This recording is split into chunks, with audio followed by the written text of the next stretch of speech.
Shalom, kasih Kristus tetaplah melekat dalam Tuhan melalui renungan ini. Mari kita bangun hari ini dengan apa yang diajarkan kepada kita, agar gambar dan rupa Bapa di surga ada dalam hidup kita. Kita berdoa, Bapa Surgawi, terima kasih buat apa yang Tuhan sudah kerjakan dalam kehidupan kami lewat kebenaran firman-Mu.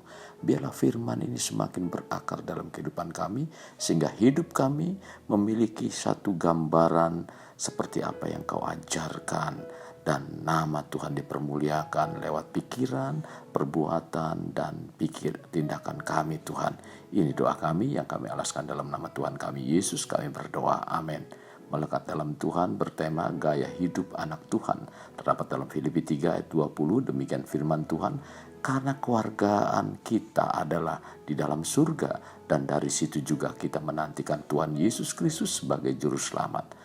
Sebagai warga negara Indonesia, setiap kita memiliki hak dan kewajiban yang kesemuanya diatur dalam undang-undang. Setiap warga negara bersamaan kedudukannya di dalam hukum dan pemerintahan, dan wajib menjunjung hukum dan pemerintahan itu dengan tidak ada kecualinya. Terdapat dalam Undang-Undang Dasar pasal 27 ayat 1. Selain hak, kita juga tidak boleh melupakan kewajiban kita selaku warga negara Indonesia, seperti membayar pajak, patuh dan taat kepada hukum yang berlaku. Sebagai warga negara Indonesia yang baik, kita dipanggil untuk tunduk dan bertanggung jawab kepada pemerintah, sebab setiap pemerintahan di dunia ini ditetapkan oleh Tuhan. Kasih Kristus, sesungguhnya saat kita menerima Yesus sebagai Tuhan dan Juru Selamat, kita telah diberikan warga negara surga oleh Tuhan. Sebagai warga negara surga tentunya Tuhan juga memberikan peraturan dan undang-undang untuk kita ikuti dan taati. Demikian juga kita harus memiliki gaya hidup yang berbeda dengan kebanyakan orang.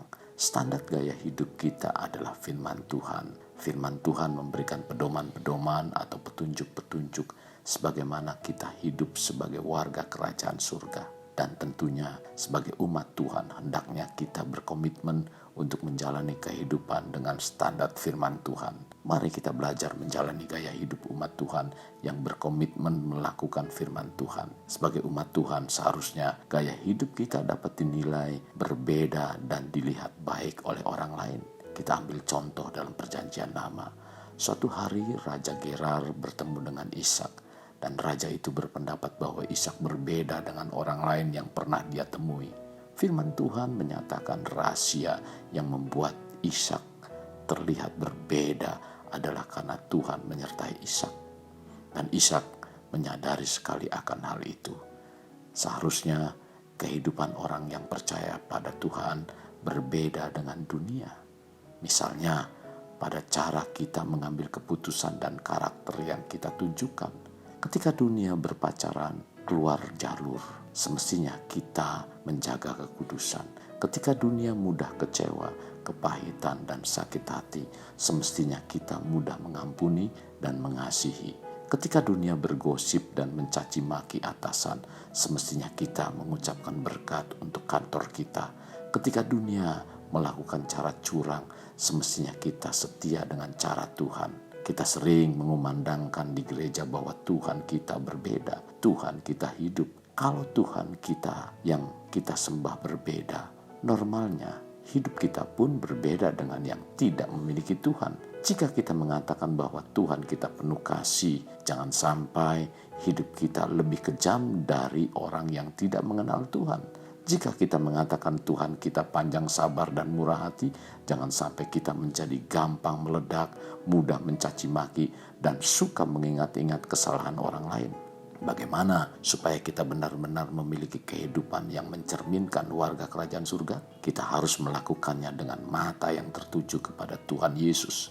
Bila mata kita tertuju kepada Tuhan Yesus, maka kita akan mencari dan memikirkan perkara yang di atas, di mana Kristus ada. Tercatat dalam Kolose 3 ayat 1 sampai dengan 2. Dengan kata lain, kita harus mengutamakan perkara-perkara rohani sebagai gaya hidup anak-anak Tuhan yang mendahulukan kerajaan Allah dan kebenarannya dengan tunduk dan taat kepada undang-undang yang berlaku di surga, yaitu firman Tuhan. Dalam Ibrani 12 ayat 2 mengatakan, marilah kita melakukannya dengan mata yang tertuju kepada Yesus, yang memimpin kita dalam iman dan yang membawa iman kita itu kepada kesempurnaan. Karena itu di segala keadaan, bahkan di tengah badai sekalipun, kita harus tetap tegak berdiri.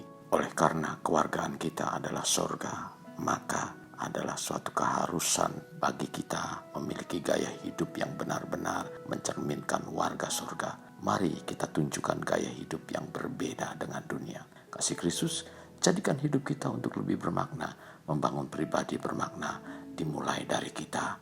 Kita berdoa, Bapa Surgawi, terima kasih buat firman-Mu yang mengingatkan kami di mana Engkau mengajarkan agar kami memiliki gaya hidup seperti apa yang tertera dalam kebenaran firman Tuhan. Sebab Engkau telah memberikan contoh, teladan yang begitu rupa, memiliki kehidupan sesuai dengan apa yang Bapa perintahkan. Demikian juga hendaknya kami sebagai anak-anak-Mu memiliki kehidupan seperti kehidupan Bapa. Dan itu merupakan gaya hidup seperti apa yang Kau ajarkan dalam kebenaran firman-Mu. Tuhan, kami mengucapkan syukur.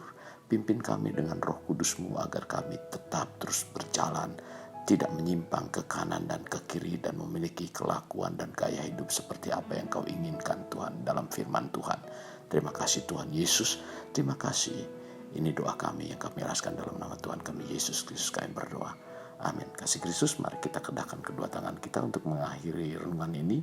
Terimalah anugerah berkat dari Allah Bapa, kasih yang daripada Yesus Kristus, dan persekutuan dengan Roh Kudus yang mencurahkan berkat secara rohani, berkat secara jasmani, dan berkat secara ekonomi, di mana berkat Abraham, berkat Ishak, berkat Yakub dicurahkan dan dilimpahkan dari saat sekarang sampai Maranatha tiba, dalam nama Tuhan Yesus. Amin. Kasih Kristus, sampai jumpa di renungan berikutnya. Tuhan Yesus memberkati.